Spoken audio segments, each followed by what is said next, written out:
Alright, what's going on YouTubers? Othman here from Top Tech Tips, and today we're going to be taking a look at my top 5 favorite features that I love about the OnePlus One phone. So let's not waste any time and just get on with this video.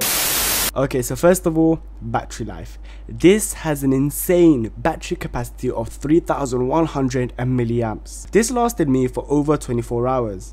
Definitely better than my Sony Xperia SP, which hardly lasts for a day. But then again, if that was to be said, then you'll be comparing a 3100 milliamp battery to a 2370 milliamp battery, and that right there is a big jump. But either way, the OnePlus One's battery is a feature that I highly adore, but it would have been nice to see a removable battery. Next up, Cyanogen mod, the OS that makes this device so spectacular. So of course the OnePlus One right now that I have is running Cyanogen mod, but if you don't know what Cyanogen mod is, it is simply stock Android, but instead it has some unique features here and there that have been added by the company. Cyanogen mod works very well, and I think it's amazing. It's the closest experience you could get to stock vanilla Android. But with that said, a device fully based off Cyanogen mod can lead to great possibilities, such as the capability of switching between capacitive buttons and on-screen buttons, giving you full control to what you prefer. Seriously, how many phones do you know that are able to do this? I can go on and on and on all about the different features that a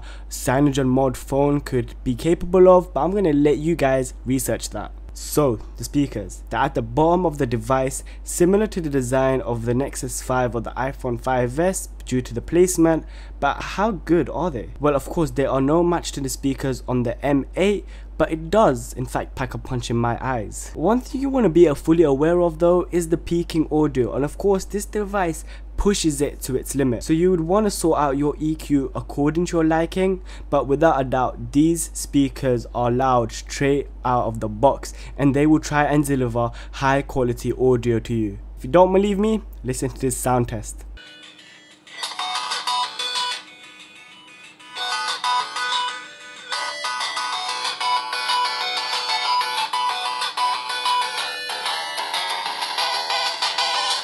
Now, the specs.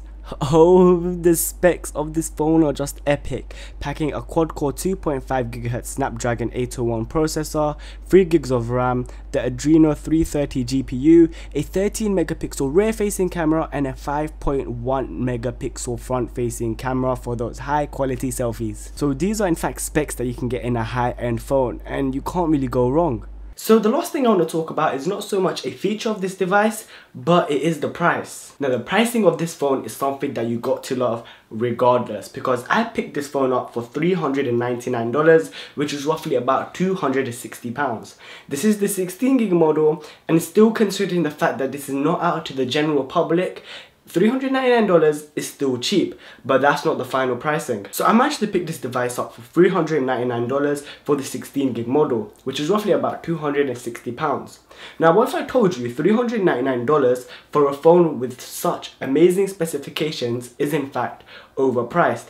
But also consider the fact it's not released to the general public, $399 is still a sweet bargain. So if you do want to purchase it, if you might not have an invite, or you want to know where I got it from, check the description for a video I made on how to get this phone without an invite.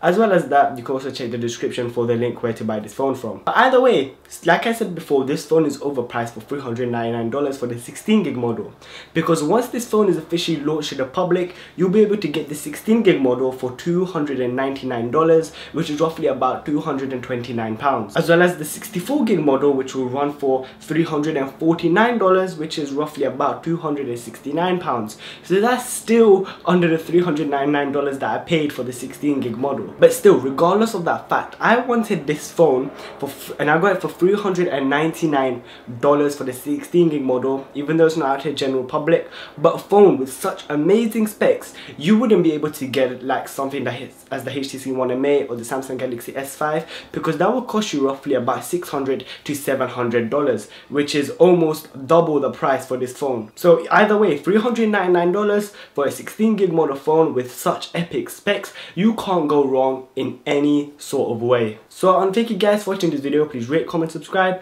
follow me on Twitter, as well as that. Yeah, if you want So I want to thank you guys for watching this video. Please rate, comment, subscribe, follow me on Twitter, add me on Facebook, check out my other 2 channels. Everything you need to know about this device can be found in the description, from videos to playlists, etc, etc.